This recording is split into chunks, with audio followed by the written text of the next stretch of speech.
beberapa bulan yang lalu, tanggal 23 Maret bulan lalu itu saya sakit ya. Awalnya itu hanya sakit pusing ya. Kemudian kalau naik tangga di rumah gitu kan, jadi kayak leng-leng gitu ya. Jadi kayak kehilangan keseimbangan.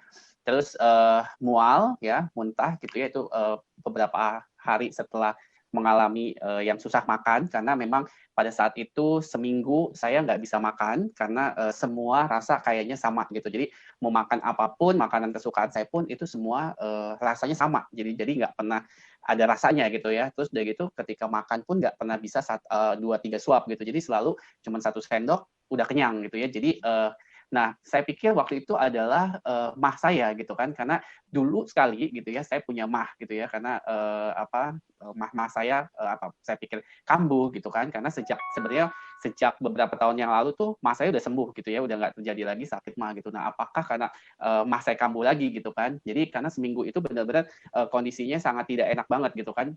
Nah, akhirnya saya memutuskan untuk ke dokter gitu ya, pergi ke rumah sakit karena untuk diperiksa saat itu ke internis. Itu nah ini tanggal 28 Maret waktu itu saya minta dokter untuk lihat dalam saya gitu ya. Jadi waktu itu dokter merekomendasi untuk scan torak gitu kan. Jadi cuma scan torak aja, tapi ternyata setelah hasil scan torak itu dokternya bilang bahwa di paru-paru saya itu ada flek-flek putih. Ya, flek Dan putih. flek-flek putih ini adalah gejala dari COVID. Jadi waktu itu dibilang oleh dokter itu seperti itu.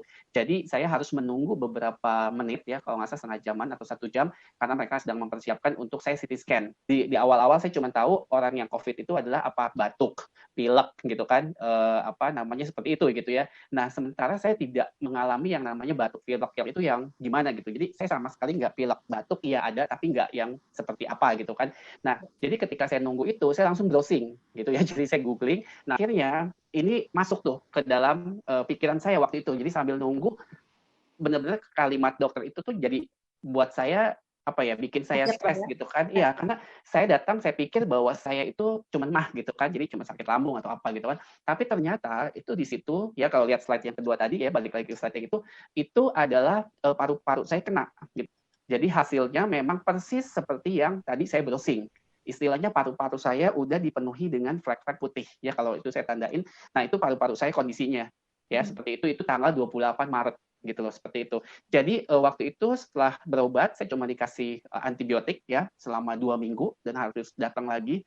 Waktu itu pulang dari sana, di saat saya tidak bisa makan apa-apa, di saat saya tidak bisa mengkonsumsi buah pun saya nggak bisa masuk. Kenapa? Karena ya itu tadi gitu, semua rasa, semua pencernaan saya, indera penciuman saya pun itu semuanya tuh udah nggak berfungsi. Kenapa? Karena saya mencium sabun pun, apapun itu, sampo segala macam itu semua sama. Jadi baunya itu sama gitu. Jadi bukan wangi tapi bau banget gitu kan. Jadi itu udah nggak enak banget ya pokoknya.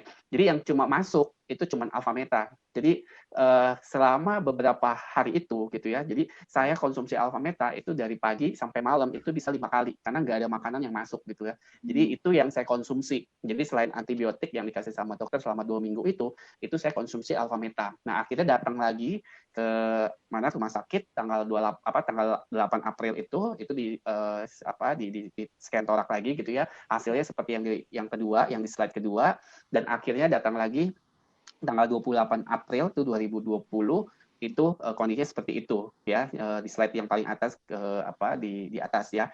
Nah, selama proses ini saya sangat bersyukur banget ya, karena saya ada di satu komunitas yang luar biasa banget, FFG yang tadi Mbak Silvi juga infokan gitu ya, di komunitas yang sangat positif. Jadi waktu itu sebenarnya betul banget apa yang tadi dikatakan, stres itu adalah salah satu faktor utama membuat kita asam. Kenapa? Karena waktu itu saya awal Maret ya, awal pikiran saya yang benar-benar waktu itu sangat ini banget lah, stres banget gitu ya, sampai saya cerita pun nangis gitu kan, karena memang ada sesuatu yang sedang saya hadapi waktu itu gitu kan. Sampai saya juga ketemu sama Bu Yuliani, thank you Bu Yuliani kalau ada di sini gitu ya. Jadi yang memberikan masukan-masukan yang positif buat saya waktu itu gitu kan. Jadi saat saya mengalami ini pun gitu ya, yang namanya Ibu Hera, Ibu Yuliani itu sering banget telepon gitu. Saya cuma bisa nangis sebenarnya waktu itu kalau Bu Yuliani telepon gitu kan. Tapi Bu Yuliani itu yang memberikan saya selalu kekuatan gitu ya, supaya saya tetap kuat, supaya saya tetap afirmasi, supaya saya tetap